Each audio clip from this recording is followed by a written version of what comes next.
Broadcast is now starting. All attendees are in listen-only mode. So, hi everyone, it's Ben from HubSpot here, and I lead sales enablement for HubSpot out of Dublin. And today is day 3 of the Modern Sales series. So in a couple of minutes, we'll kick off. So let me know if you have any questions as well, and the audio is working. So yeah, if you want to ask a few questions, go ahead and do that now, just to check it's working, and then we'll begin in a couple of minutes.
Hi everyone, let's kick off.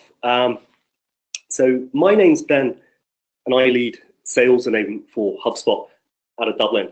And today I'm going to talk to you about how to make 2018 the year of sales enablement. So we're going to share with you how we think about sales enablement at HubSpot, some of the experiments and programs we've run this year that we're going to double down on next year. So whether you're about to launch a sales enablement team or have an existing one, you're going to leave with lots of tactics and ideas to make 2018 a great year for sales enablement. Just one last thing before we start. I'd love to hear your thoughts, views, and opinions on the talk. So let me know using the Modern Sales Series hashtag. I want to start by talking about the definition of sales enablement. In many cases, it's a broad term.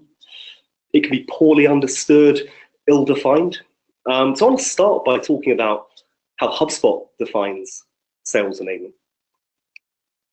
So to us at HubSpot, sales enablement is a strategic discipline that partners cross-functionally to help the sales organization succeed.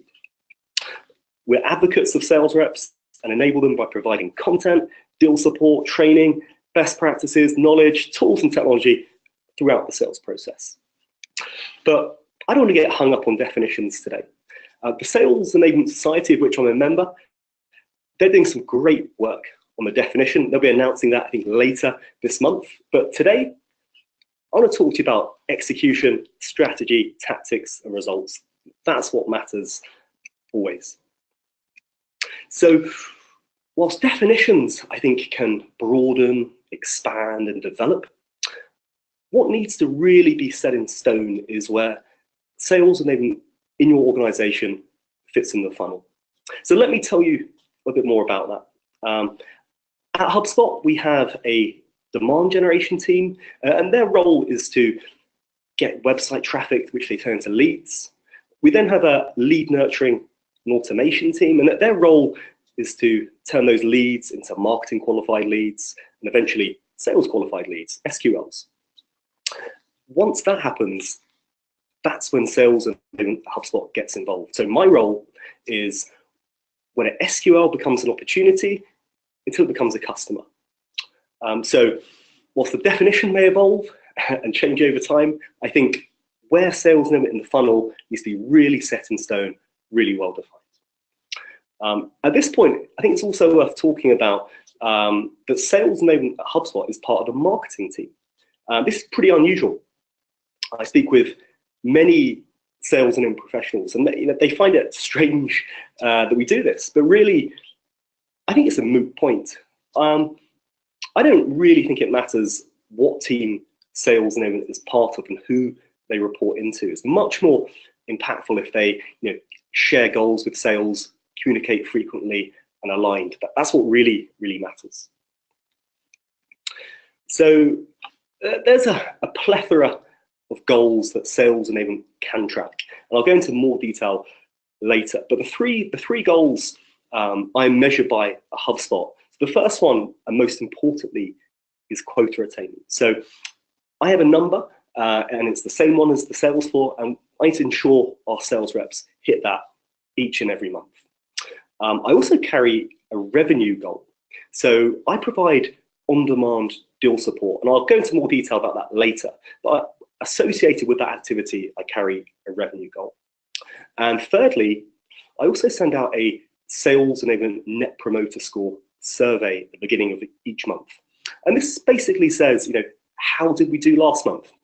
And the way I see it, I'm the consultant and the sales reps are very much my clients. So I need to find out each month, did we meet the needs of our client? And then let's talk about where I spend my time. So really, my role at HubSpot consists of 4 key plays. And the first one is deal support, which I mentioned earlier. And this is really providing deal strategy, competitive intelligence, or setting up customer reference calls. We do loads and loads of deal support. The second quadrant is sales content. So we create lots and lots of content for our reps to use throughout the sales process. There's lots of content we use that's not online, and this is really where my role comes in. So we create sales decks, battle cards, 2 pages, that kind of stuff for reps throughout the sales process. I also get involved with delivering sales training. And then fourthly, evaluating, buying, and rolling out technology that's going to help our reps sell more or do it more quickly. Now I want to talk to you about the components of successful sales enablement. So I'm really fortunate in my role. I get to speak with sales enablement professionals from all over the globe. And these discussions recently, we've been talking about what's the plan for next year? What are you going to be doing in 2018? And from these discussions, it's clear they have a great understanding of the why. They realize why they're putting on sales and programs. They want their company to grow. They also have a great grasp of the what. They want to help reps. It's often related to revenue, quota attainment, that kind of stuff. And they also know the how. They realize in order for reps to hit quota, the company to grow, they have to run some sales enablement programs. But the when and the where and the delivery and execution of sales enablement is an ongoing challenge. And now I want to talk to you about just why it's really important to deliver the right sales enablement at the right time and on the right platform. So I want to begin by being very clear.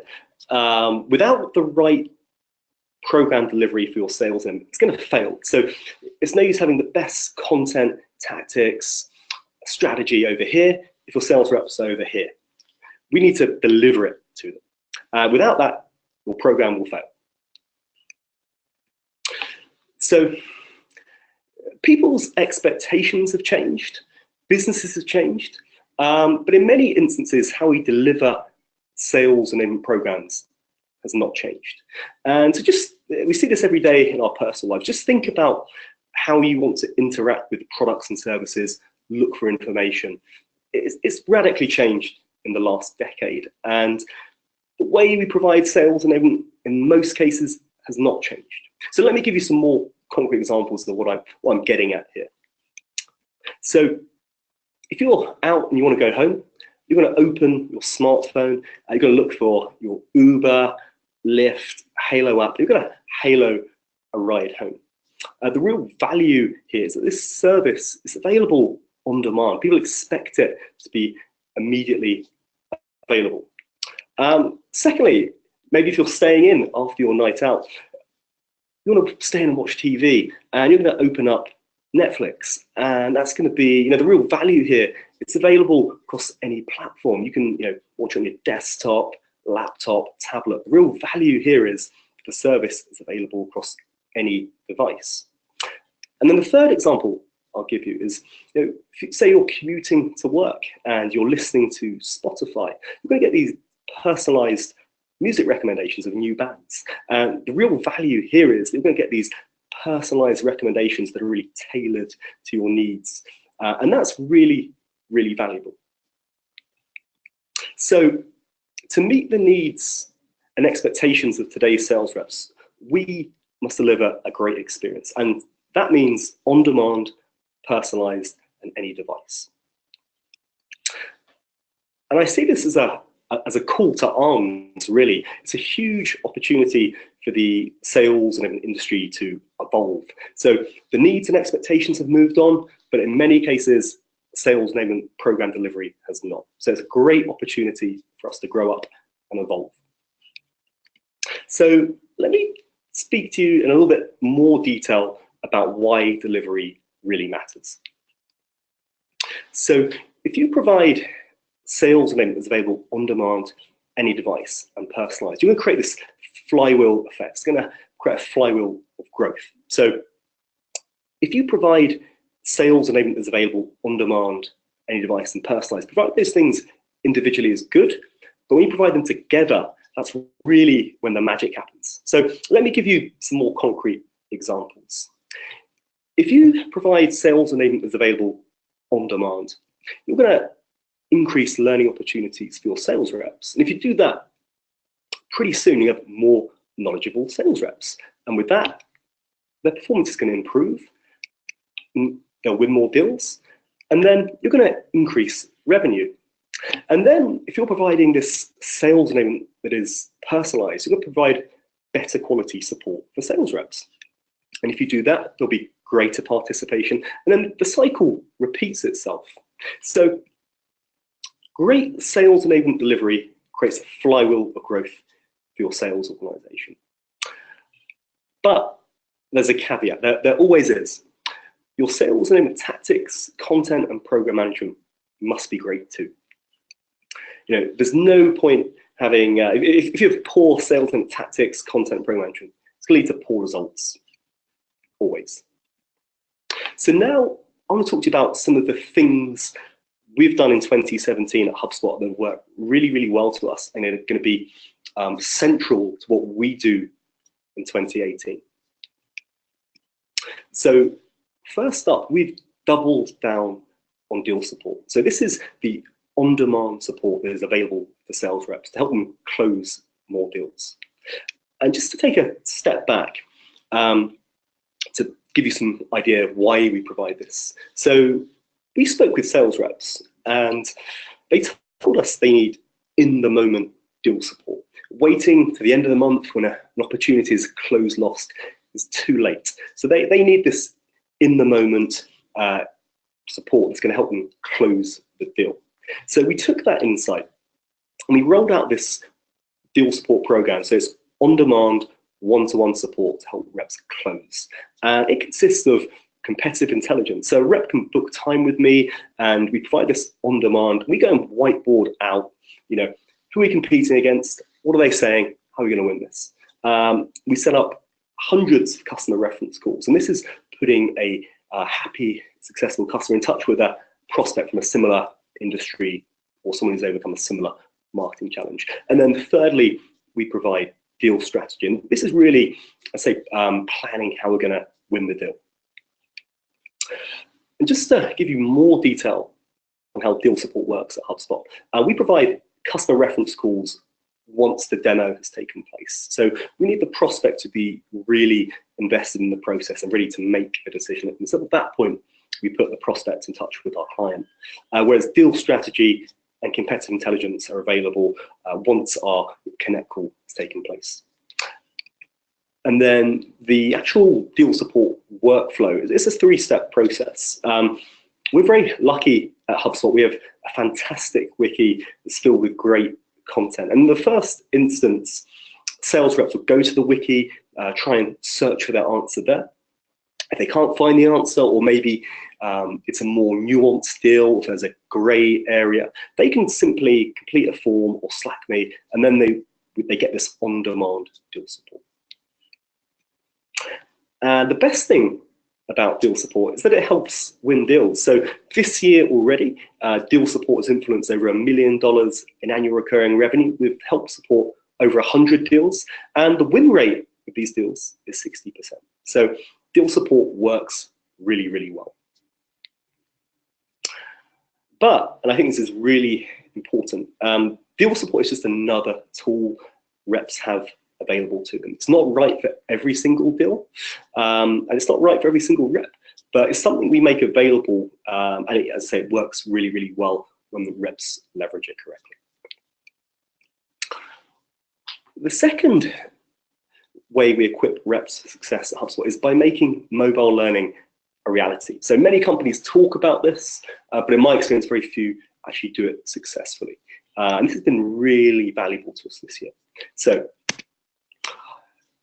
we spoke with sales reps, and they told us they want to be able to learn from anywhere. So they don't want to just learn in a classroom or at their desk. They want the ability to learn on their smartphone, on their tablet, on the way to work. So we listened to that, and then we teamed up with a company called QStream to make multi-platform learning a reality.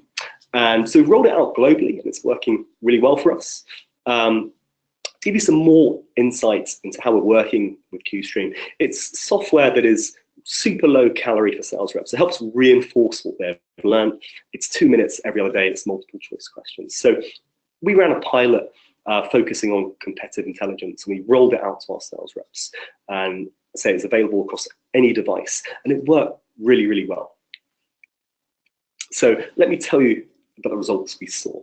We had 90% engagement, which is, stick to any sales enablement professional or learning and development professional to get 90% engagement for any kind of initiative that is not, compulsory. It's really unheard of. So we were delighted with the engagement there. But not only did sales reps take part, their knowledge increased. So knowledge retention was up by 11%, which was really, really fantastic. And importantly, we saw an increase in competitive win rate. So not only did sales reps take part, they learned more and they won more deals. Thirdly, I want to talk to you about personalized learning. So we spoke with sales reps, and they told us training is most effective when it's tailored to them. This is unsurprising, I think. We've all been in training where you've still been on your laptop or maybe on your phone. It's training that maybe suits the compliance team or the L&D team, but it's not tailored to the sales rep, so it's ineffective. So we heard sales reps, and they told us this, so we went away and built them a program that's heavily tailored to them. So we actually run cohort training at HubSpot, and this is a personalized program designed to increase quota attainment. So we looked at different cohorts of sales reps based on quota attainment, and we looked at those who were averaging under 95%, and we created this 8-week intensive boot camp, and it consisted of training, deal support, which I've just mentioned, as well as one-to-one coaching. So they got this really heavily tailored program to their needs. And one other thing, we also A/B tested it. So one group got invited to take part, and another group did not. And I think at this point, it's interesting to talk about weak link and strong link thinking. So the basic premise of weak and strong link thinking is, do you start at the bottom, which is weak link, and try and improve people's performance to the middle, or do you start at the top and try and get more out of your top performers? So this program clearly targets the bottom, so there's a weak link approach, and that worked really, really well for us. Having said that, at HubSpot we take both approaches. We do also run programs for the top performers, but this personalized training worked really, really well for those guys at the bottom. So let's get back to the detail of the cohort training. So we spoke with sales reps, and we asked them, what works? What do you find most engaging, and what helps you learn the most. And they told us it was whiteboard and discussion-led training rather than masses of PowerPoints and Google Slides. So we actually set a 5-slide limit. So the people delivering the training had to really deliver a tailored coaching session as opposed to being strung along by all the slides. And the sessions were practical with recordings, call scripts, case studies, rather than theoretical and lofty overviews. We wanted Q&A running throughout, and if sales reps had a question, we wanted the people running the session to answer it straight away rather than waiting for the end. And as I say, it was really coaching based as opposed to lecture based. And we purposely had small groups and rather than delivering training to the whole team, and it worked really, really well. And what we saw was fantastic returns from personalized training. It helped improve sales rep performance dramatically. So in just 8 weeks, sales reps who took part in the program increased their quota attainment by 18%. And 78% of the reps that took part improved, and attendance was 76%. So sales reps engaged with the program, they improved, and they increased their quota attainment. And I mentioned this was an A/B test. So the other group during the same period only improved by 9%. So from those 3 experiments we've run this year, I want to share a couple of key takeaways that you can use when you're thinking about 2018 planning. So first things first, I'd encourage you to evaluate how do you deliver your sales enablement programs today. And next, I'd recommend that you think of in terms of on-demand, across any device, and personalized. And then think about how you can create your own flywheel growth at your organization. So now I want to share a couple of things I've learned over the last couple of years that I think you'll be able to use in your planning and to set yourself up for success in 2018. So, and this is absolutely crucial. So shared goals drive alignment. In my mind, sharing a goal is the one true way to truly drive alignment. So I'm not saying sales needs to have all the same goals of the sales organization, but they need to share some. There's no point the sales organization doing really, really well, and the sales team not sharing that goal. So if the sales org is doing well, sales should feel great. If they're doing poorly, sales also needs to feel that too. So shared goals drive alignment. Secondly, and I think this is absolutely vital to the success of the sales enablement function. So sales enablement must be seen as a driver of growth. And for that to happen, it needs to have revenue responsibility. And I speak with many sales enablement professionals, and they actually are quite surprised by this. But really, if you want to be successful, you need to have that revenue responsibility. Otherwise, you're going to be an expense or an overhead. So shared goals and ideally revenue responsibility. And thirdly, if you're launching or expanding your sales enablement team, you need to define your offering. And there's 2 things here. Not only do you need to decide what you're going to do and communicate that out to the business, you also need to define what you won't do. And this is really, really important. Otherwise, what you can find is the sales enablement team expands by stealth, and it can lose its focus and become less impactful. So define your service offering. And fourth up, you need to understand where your skills skew. So as I've mentioned, sales, it's a broad topic.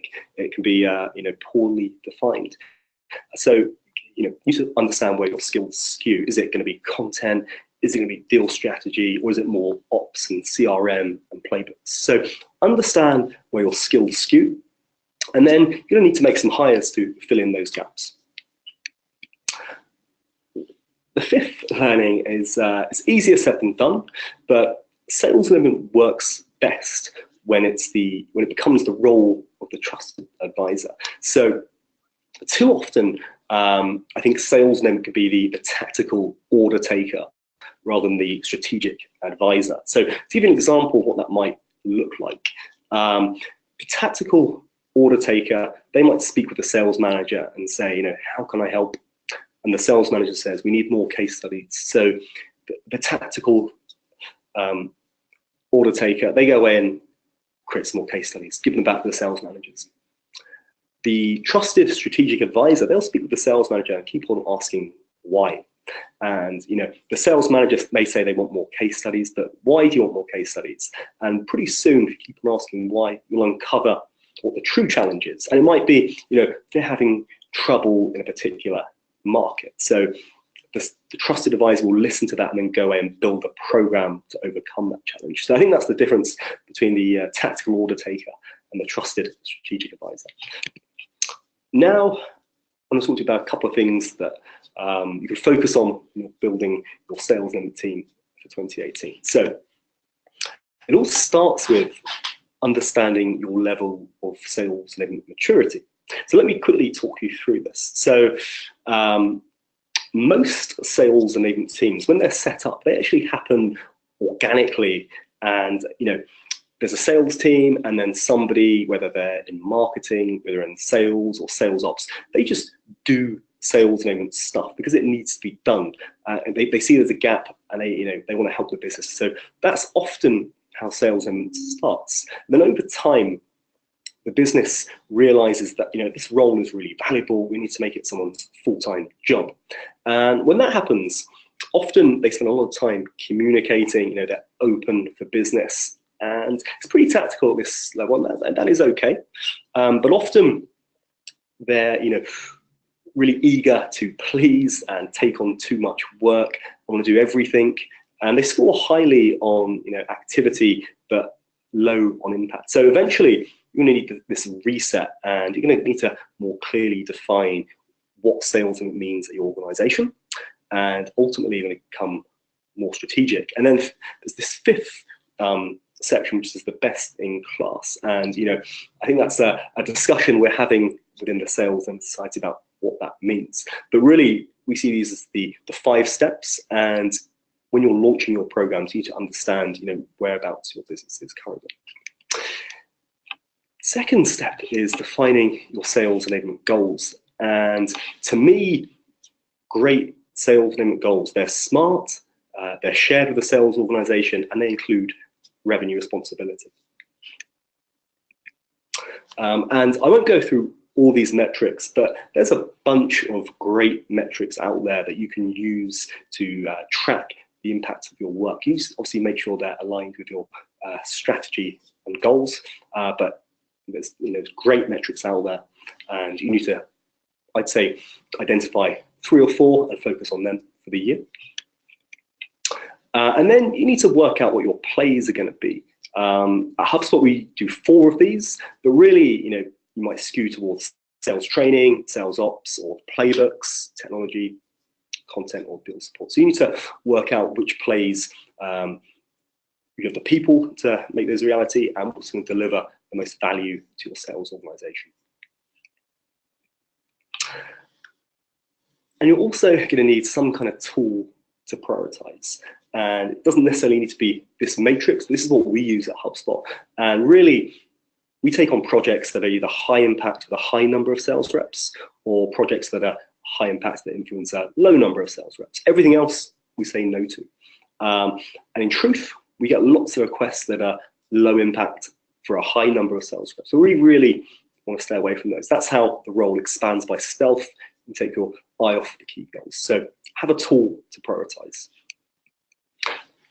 And the companies that follow these tips, they're going to see improved sales rep performance, increased revenue, and they're going to reduce sales rep attrition in 2018. So I just want to finish up by saying, if you're interested in learning more about sales enablement, we actually have a certification course coming up, and it's going to be released very, very shortly. You can go to the HubSpot site and sign up now, and you'll know when it's live. So I want to conclude by just saying thank you for listening. If you want to find out more about sales enablement, you can go and visit the HubSpot website and blog. I also write about it on my own personal blog at ben-cotton.com, and I'm on social media too. So yeah, thanks for tuning in, and let's have a couple of minutes of questions.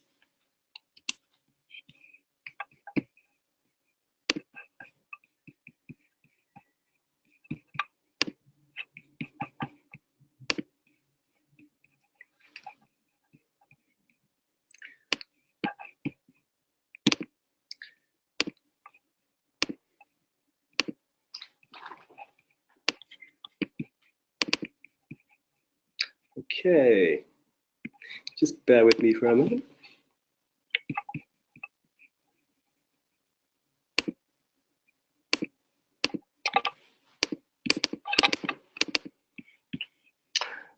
So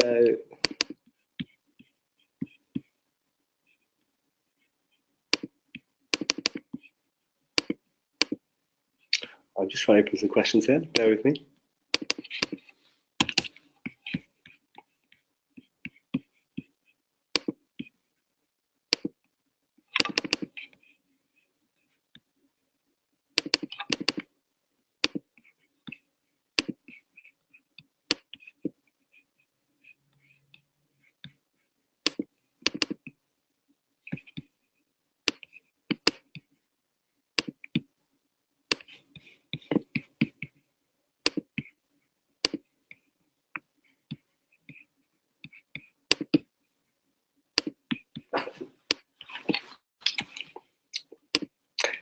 Apologies there.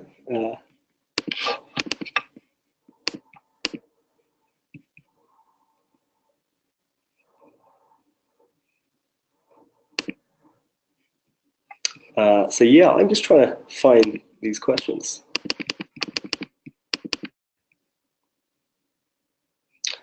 Okay, yeah, here we go. How is the sales enablement team measured and compensated? So the three goals that we're measured by are quota attainment for the office. So I share the same quota attainment goal as our officer. The second goal we have is around revenue. So we measure how much revenue we generate from deal support. So I have a goal there. And then we also have a goal related to the NPS. So they're the goals we're measured by. In terms of compensated, we don't get a bonus related to those goals. So it's slightly different to how a sales rep is compensated. So next question. What role or responsibilities are shifting or have shifted within the marketing sales sphere? And where does sales fit in? That's a great question.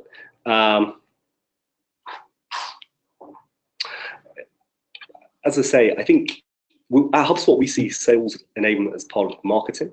Many organizations do not, but really I think the shift we're seeing is to sales and marketing alignment and just how important that is.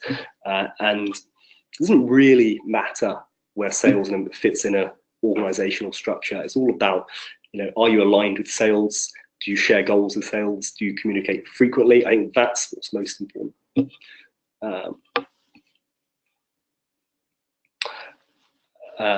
Next question, you may have covered it, but could you define revenue responsibility? Sure.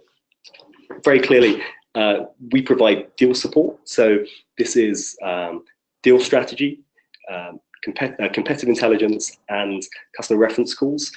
If we provide this on-demand support to reps and that deal comes in, we track that. So I think that's how we define revenue responsibility. And I think sales needs to have some kind of revenue. Otherwise, you are an expense to only play a supporting role. So yeah, if you don't own some kind of revenue goal, you're in a bad place, I think. Who does the sales team report into at HubSpot? CRO or CMO or somewhere different? So we're part of the marketing team, so we report into the CMO currently. What are some key tactics HubSpot is using? For us, it's the 4 key plays. So sales content, sales training, deal support, and technology is going to help sales reps close more and do it more quickly. What is the size of business you typically see sales support made available for?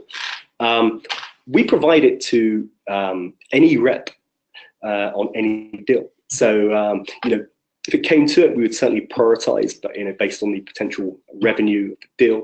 But we provide deal support to all our reps. Great session, thank you.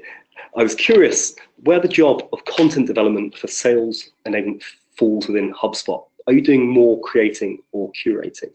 I would say both. We, very content orientated business, and our role is to create the content that's going to help reps to sell. It could be stuff they're sharing with a prospect, or it could be stuff just they need internally. So it's both. It's creating new stuff as well as surfacing all the other great content that's out there for our reps. Do you have any tips for an onboarding process for sales reps? That's I think a very tough question. I'm really fortunate to have a fantastic learning and development team at HubSpot who actually own the reps' first 100 days. So I don't really have any tips I could share, but I think you need to have a really rigorous process in place that all the reps go through, so they have this base of knowledge, and then after that, it's over to sales enablement, and we provide the tools and tactics and content to help them succeed.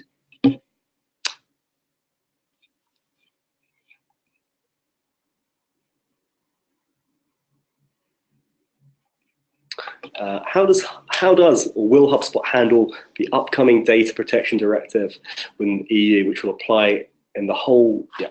I think we're referring to GDPR, and we've published a load of resources on our website which make clear our point of view. So there's stuff we're making publicly available for the market, and also doing lots of stuff internally. So it's training sessions for reps, it's enablement packs, it's wiki posts, it's there's a whole bunch of activities getting reps ready for this.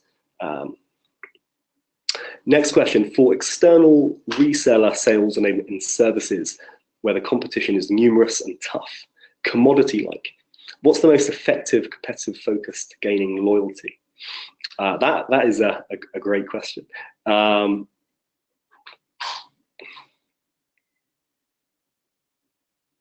And I think that question is so broad, it's probably beyond how much time we have left, so I might just skip that. Are sales enablement staff designed by function, meaning someone focused on tactical ops, another role for building training curriculum, another person delivering training?